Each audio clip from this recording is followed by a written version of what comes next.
আসসালামু আলাইকুম। আজ ক্লাস 9 লাইফ সায়েন্সের ক্লাসে আজ আমরা রেচন সম্পর্কে জানব। তার আগে তোমাদের হৃৎপিণ্ড সংবহন, রক্ত সংবহন ওটা বাকি ছিল। হৃৎপিণ্ডের রক্ত সংবহন ওটা বাকি ছিল। তো হৃৎপিণ্ডের রক্ত সংবহনটা আমরা জানবো। আমরা হৃৎপিণ্ডের রক্ত সংবহন সম্পর্কে জানার আগে আমরা হৃৎপিণ্ডের সম্পর্কে জানবো যে হৃৎপিণ্ডের আভ্যন্তরীণ, হৃৎপিণ্ডের ভিতরে কি কি রয়েছে এবং তার আভ্যন্তরীণ গঠন কেমন। হৃৎপিণ্ড 4টি প্রকোষ্ঠ নিয়ে গঠিত। উপরের দুটো প্রকোষ্ঠ এবং নিচে দুটো প্রকোষ্ঠ। উপরের দুটো প্রকোষ্ঠ বাম অলিন্দ, ডান অলিন্দ। নিচের প্রকোষ্ঠকে নিলয় বলে, বাম নিলয় আর ডান নিলয়। এবং দুটো অলিন্দ এবং দুটো নিলয়ের মাঝে আন্ত অলিন্দ ও আন্ত নিলয় পর্দা থাকে। দুটো অলিন্দের মাঝে একটা পর্দা থাকে যেটাকে আন্ত অলিন্দ পর্দা বলে, এবং দুটো নিলয়ের মাঝে যে পর্দাটা থাকে তাকে আন্ত নিলয় পর্দা বলে। তো এই হৃৎপিণ্ডে যে রক্ত সংবহন করে তার ভিতরে কিছু তন্ত্রসমূহ, অঙ্গসমূহ রয়েছে যেগুলো হৃৎপিণ্ডের রক্ত সংবাহিত হতে সাহায্য করে। যেমন কিছু অংশ রয়েছে, যেমন কপাটিকা, তারপরে যে সংযোগী কলা, তারপরে হচ্ছে রক্তবাহ, ওগুলো রয়েছে। তো সেগুলো সম্পর্কে আমরা জানবো। তো কি কপাটিকা কি কি রয়েছে এবং হৃৎপিণ্ডে কি কি মানে কি বলবো, কি কি ওটা কি কি ভেসেল এগুলো রয়েছে সেগুলো সম্পর্কে আমরা জানবো। হৃৎপিণ্ডে 6টি কপাটিকা এবং সংযোগী কলা, 5টা সংযোগী কলা রয়েছে। এবং যে হৃৎপিণ্ডের সংলগ্ন যে রক্তবাহগুলো, মহাশিরা, শিরা, সেগুলো কি কি রয়েছে এবং এগুলো রক্ত সংবহনে কিভাবে সাহায্য করে। আমরা রক্ত সংবহনের মাধ্যমে এ সম্পর্কে আমরা জানবো।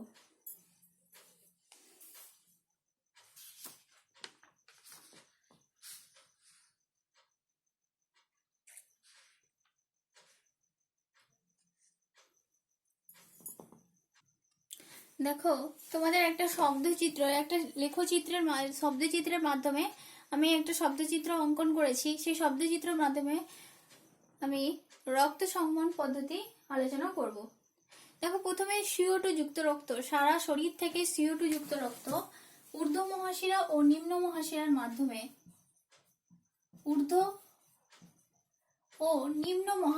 মাধ্যমে, কি হচ্ছে, সারা শরীর থেকে দূষিত রক্ত অর্থাৎ CO2 যুক্ত রক্ত, সেটা কি হচ্ছে না ঊর্ধ্ব মহাশিরা ও নিম্ন মহাশিরার মাধ্যমে সেটা ডান অলিন্দে প্রবেশ করছে। ডান অলিন্দ থেকে CO2 যুক্ত রক্ত অর্থাৎ অক্সিজেন বিহীন রক্ত, সেটা কি হচ্ছে, ডান অলিন্দ থেকে ডান নিলয়ে ঢুকছে। তো এই ডান অলিন্দ ও ডান নিলয়ের মাঝে একটা কপাটিকা থাকে, একটা দরজা থাকে, যেটাকে বলা হয় ত্রিপত্র কপাটিকা। তাহলে ডান অলিন্দ এবং ডান নিলয়ের মাঝে ত্রিপত্র কপাটিকা থাকে। এবং সারা শরীর থেকে দূষিত রক্ত কার মাধ্যমে ঢুকছে, ঊর্ধ্ব মহাশিরা ও নিম্ন মহাশিরার মাধ্যমে ঢুকছে। তাহলে এখানে ঊর্ধ্ব মহাশিরা নিম্ন মহাশিরা কাজ করছে। ঊর্ধ্ব মহাশিরা নিম্ন মহাশিরার মাধ্যমে কি হচ্ছে, হৃৎপিণ্ডের ডান অলিন্দের উপরে নিচের দিকে নিম্ন মহাশিরা সেটা যুক্ত থাকে এবং CO2 যুক্ত রক্ত সেটা ডান অলিন্দে প্রবেশ করে। ডান অলিন্দ থেকে ডান নিলয়ে যায়। ডান অলিন্দে যখন রক্ত পূর্ণ হয়ে যায় তারপরে কি হয় না, সেটা ডান নিলয়ে যায়।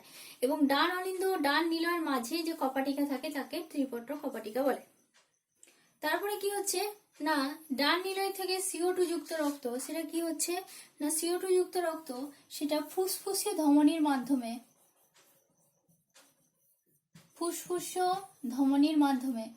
ঠিক আছে, ফুসফুসের শিরা নয়, ফুসফুসীয় ধমনির মাধ্যমে সেটা কি হচ্ছে না, ফুসফুসে যাচ্ছে।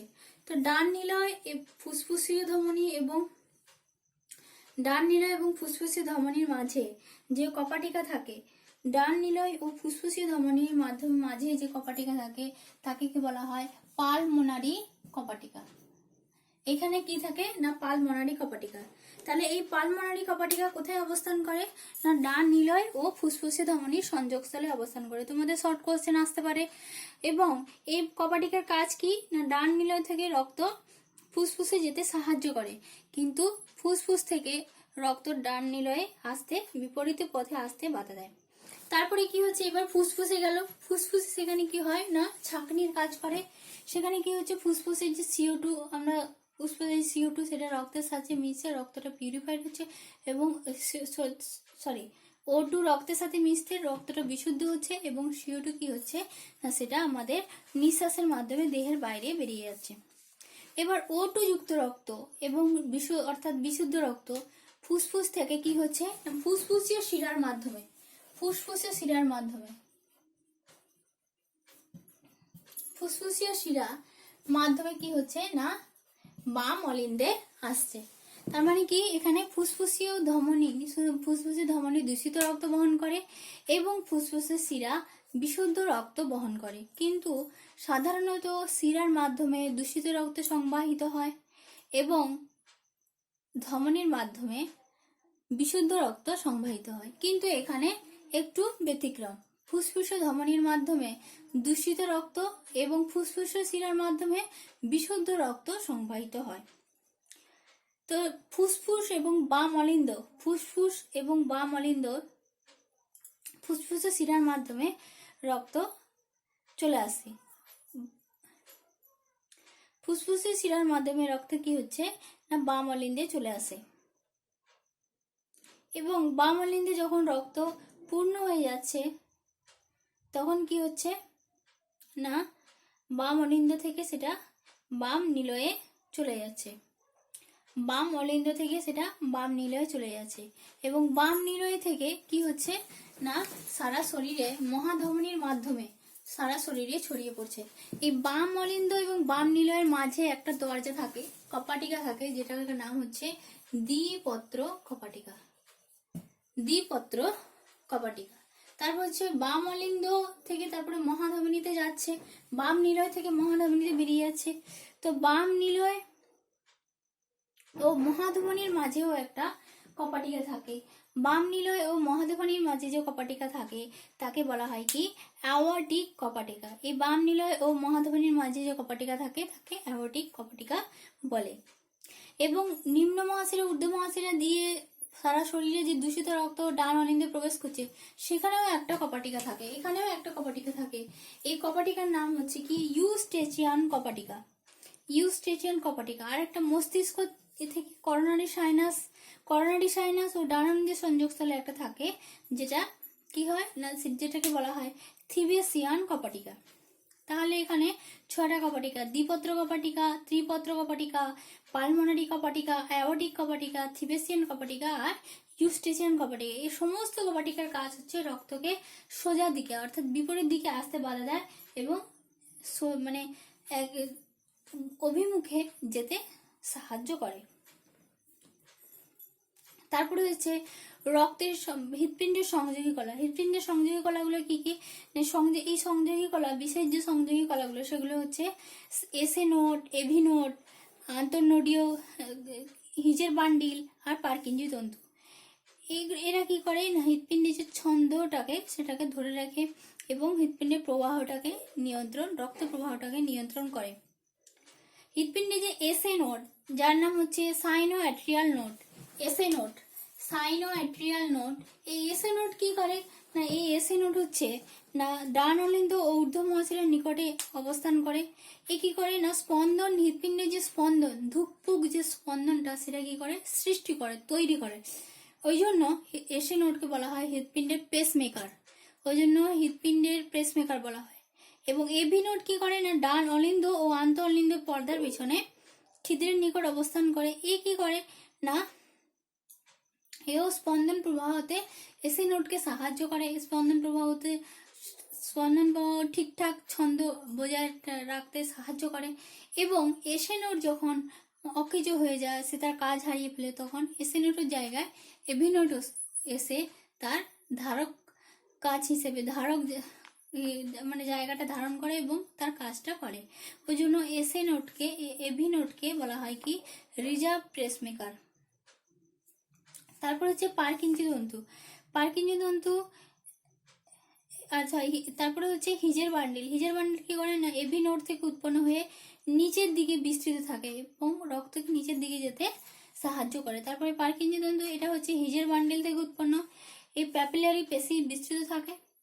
এরা কি করে না পেশির মানে স্পন্দন প্রবাহকে নিয়ন্ত্রণ করে এবং রক্ত সংবহনে সাহায্য করে। নেক্সট আমরা পড়ব রেচন। তারপরে আছে তোমাদের যে দ্বৈত সংবহন। দ্বৈত সংবহন কাকে বলে? দ্বৈত সংবহন হচ্ছে যে ডান অলিন্দ থেকে অর্থাৎ বাম নিলয় থেকে ধমনী পথে রক্ত সারা শরীরে ছড়িয়ে পড়ছে, আবার সারা শরীর থেকে রক্ত সেটা কি হচ্ছে আবার ডান অলিন্দ, ডান নিলয় এগুলো দিয়ে হচ্ছে। তাহলে বাম নিলয় থেকে সারা শরীরে যে ছড়িয়ে পড়ছে, এই যে সিস্টেমেটিক একটা পর্যায়ক্রম, এটাকে বলা হয় কি সিস্টেমেটিক সংবহন। এবং আবার কি হচ্ছে দেখা যাচ্ছে কি না ফুসফুস থেকে রক্ত, ফুসফুসে ধমনী দিয়ে রক্ত ফুসফুসে, আবার ফুসফুস থেকে অক্সিজেন রক্ত যাচ্ছে, ফুসফুসে শিরার মাধ্যমে আবার চলে আসছে, ফুসফুসে ধমনীর মাধ্যমে যাচ্ছে, রক্তটা ছেঁকে পিউরিফাইড হয়ে সেটা ফুসফুসে শিরার মাধ্যমে আসছে। যে ফুসফুসে ধমনী, ফুসফুস এবং ফুসফুসে শিরার যে পর্যায়ক্রমিক যে আবর্তন, এটাকে বলা হয় কি পালমোনারি সংবহন। এই দু ধরনের সংবহন দেখা যায়, তাই একে দ্বৈত সংবহন বলে।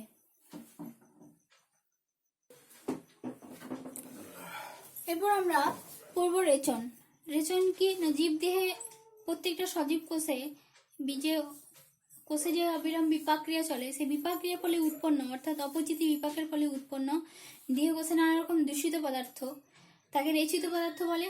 এই দূষিত পদার্থ যেমন শর্করা, ফ্যাট বিপাকের ফলে দূষিত carbon dioxide gas, urea, ammonia, uric acid এগুলো হতে পারে। তো এগুলো কি হয় না ক্ষতিকারক পদার্থগুলো কোষে জমে থাকলে কোষের কিন্তু বিপাক ক্রিয়া সেটা নষ্ট হয়ে যাবে। ওই জন্য কি হয় না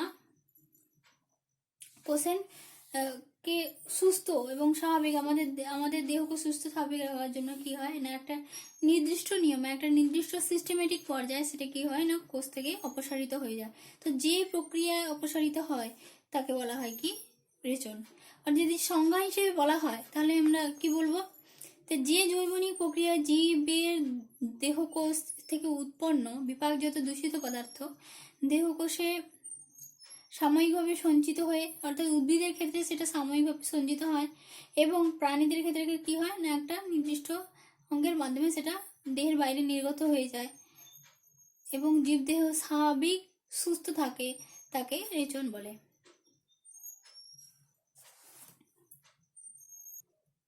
রেচনের গুরুত্ব কি? রেচনের গুরুত্ব হচ্ছে আমাদের দেহে যে বিপাকজাত দূষিত পদার্থ সৃষ্টি হয় যেটা কোষের পক্ষে খুবই ক্ষতিকর, যে বিপাকজাত দূষিত পদার্থ সৃষ্টি হয় যেটা কোষের পক্ষে খুবই ক্ষতিকারক, সেই ক্ষতিকারক ফলে কি হবে না ক্ষতিকারক এই যে দূষিত পদার্থ সেগুলো রেচনের মাধ্যমে দেহ থেকে নির্গত হয় এবং দেহকে সুস্থ রাখে এটা। তারপরে জীব পরিবেশ থেকে যেসব মৌলগুলি গ্রহণ করে সেটা আবার রেচনের মাধ্যমে কি হয় না পরিবেশে ফিরিয়ে দেয়, ফলে কি হয় পরিবেশের যে মৌলের যে ভারসাম্য সেটা ঠিকঠাক বজায় থাকে রেচনের মাধ্যমে। রেচন দুই প্রকারের হয়, একটা হচ্ছে উদ্ভিদ রেচন আর একটা হচ্ছে প্রাণী রেচন।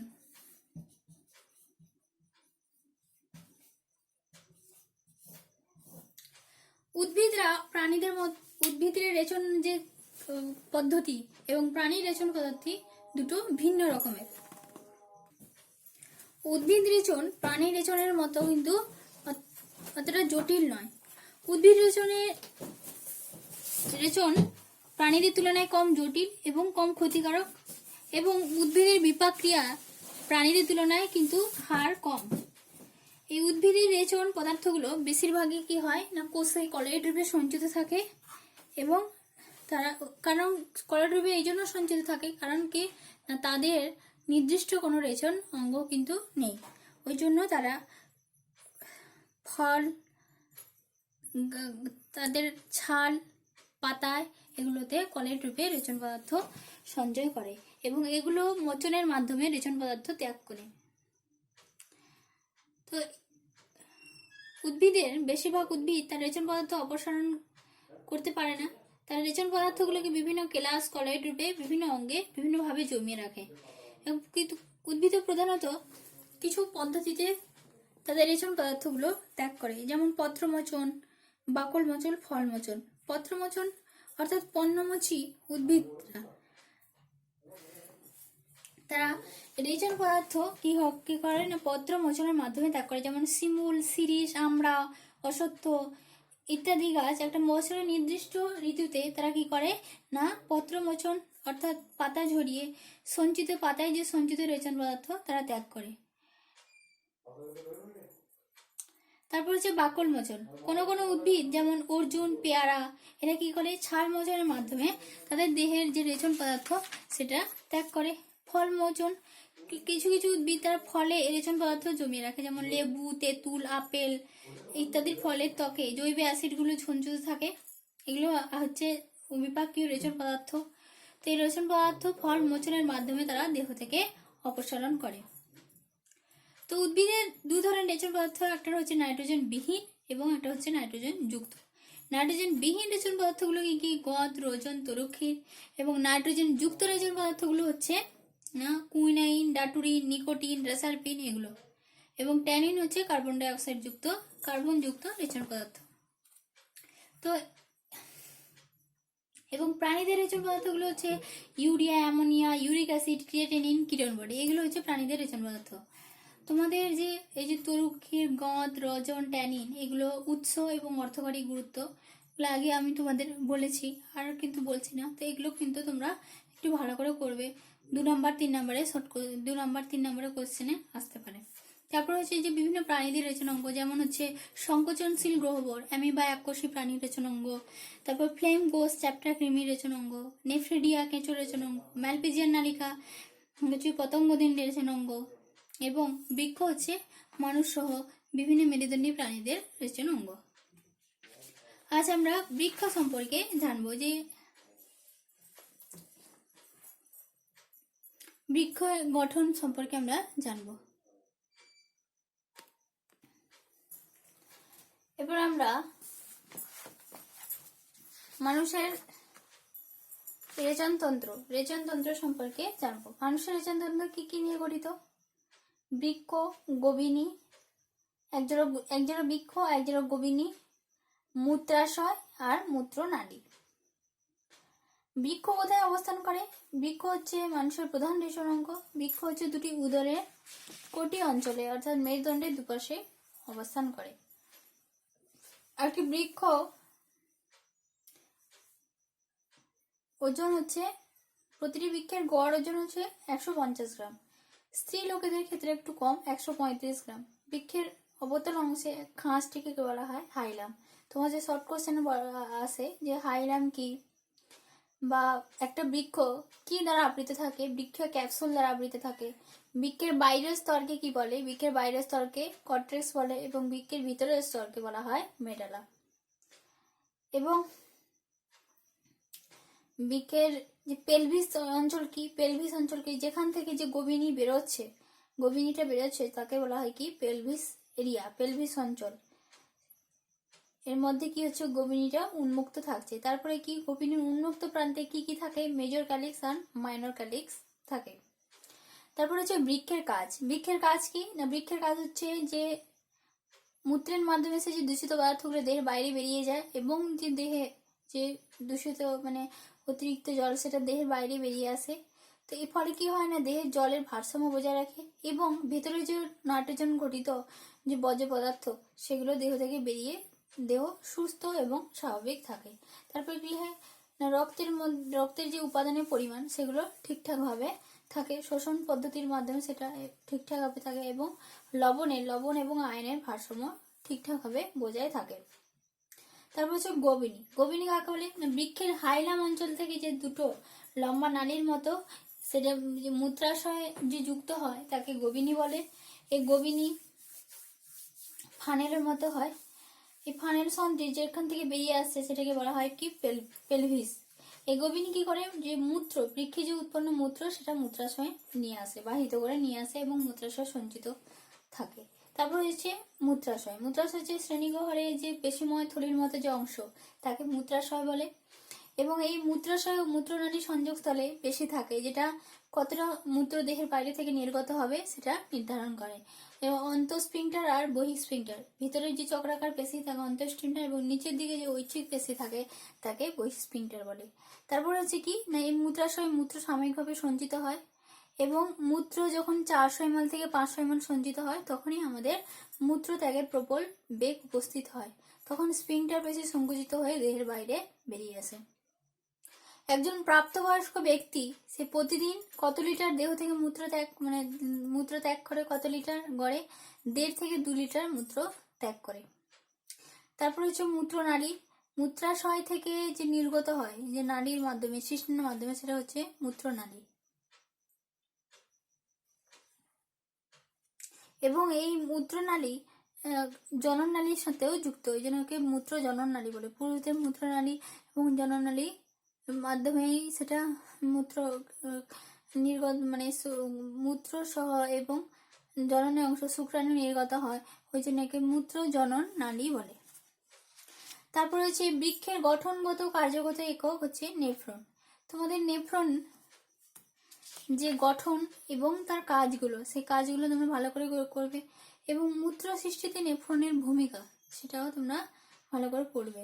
তার সাথে সাথে যে এখানে নেফ্রনে যে কোয়েশ্চেনগুলো সেগুলো আমি বলে দিই, যে বৃক্ষনালিকার কাজ কি, ম্যালপিজিয়ান কর্পাসাল কি কি নিয়ে গঠিত, ম্যালপিজিয়ান কর্পাসাল কোথায় অবস্থান করে, বৃক্ষের গঠনগত কার্যগত এককের নাম কি, পেডোসাইট কি, পেডোসাইট কি কাকে বলে,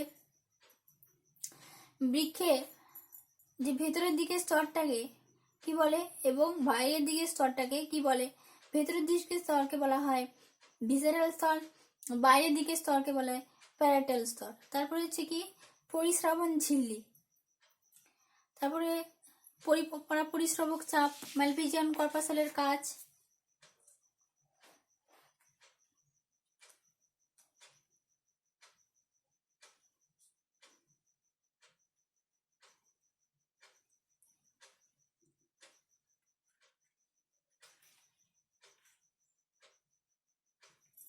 তারপরে বহুমূত্র, বহুমূত্র বা ডায়াবেটিস ইনসিপিটাস বা শর্করাবিহীন বহুমূত্র রোগ কাকে বলে, কি কারণে হয়, হ্যাঁ কারণ কি, বহুমূত্র রোগের কারণ কি, এবং বহুমূত্র রোগের কি কারণে বহুমূত্র রোগ হয়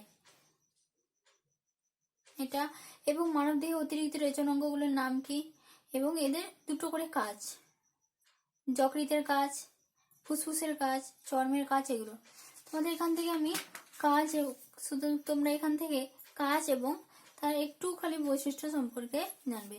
তো নেফ্রন দুটো অংশ নিয়ে গঠিত, একটা হচ্ছে ম্যালপিজিয়ান কর্পাসাল আর একটা হচ্ছে বৃক্ষনালিকা। ম্যালপিজিয়ান কর্পাসাল আবার দুটো অংশ নিয়ে গঠিত, একটা হচ্ছে বাউম্যান ক্যাপসুল আর একটা হচ্ছে গ্লোমেরুলাস। বাউম্যান ক্যাপসুল হচ্ছে কি না, দেখতে বাউম্যান ক্যাপসুলটা দেখতে অনেকটা কি না ফানেলের মতো দেখতে বাউম্যান ক্যাপসুল। স্ফীতবদ্ধ স্থিতিস্থাপক পেশিবহুল বা তাকে বাহমান ক্যাপসুল বলে।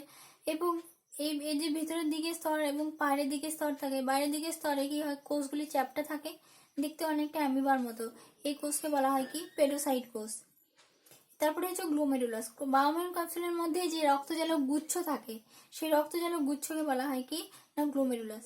এই রক্তজালক গুচ্ছ যে একটা অন্তর্মুখী আর একটা হচ্ছে বহির্মুখী, তো এখানে একটু চাপ সৃষ্টি হয়, পরাপরিশ্রবক চাপ। কেন পরাপরিশ্রবক চাপ সৃষ্টি হয় না, অন্তর্মুখী ধমনিকা ব্যাস এবং বহির্মুখী ধমনিকা ব্যাসের তুলনায় কম। রক্ত যত পরিমাণে অন্তর্মুখী ধমনিকা দিয়ে ঢোকে কিন্তু সেই পরিমাণে কিন্তু বেরোতে পারে না, তখন সেখানে একটা চাপ সৃষ্টি হয়, কারণ ব্যাসটা কম, তো সেই চাপকে বলা হয় কি পরাপরিশ্রবক চাপ, সেখানে পরিশ্রিত হয়। তারপর হচ্ছে বৃক্ষনালিকা। বৃক্ষনালিকা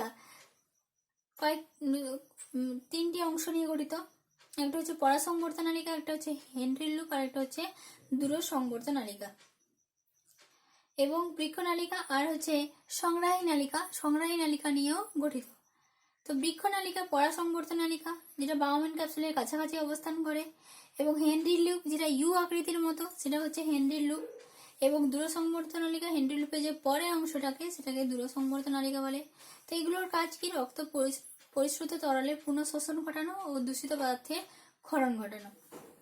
তারপর হচ্ছে সংগ্রাহী নালিকা, তারপর হচ্ছে মানে গাছের মতো যে নালিকাটা দেখতে পাওয়া যায়, যে বৃক্ষ নালিকা, দূরসংবর্ত নালিকার পরে যে নালিকাটা থাকে বেলিনির নালী নিয়ে গঠিত, তাকে বলা হয় কি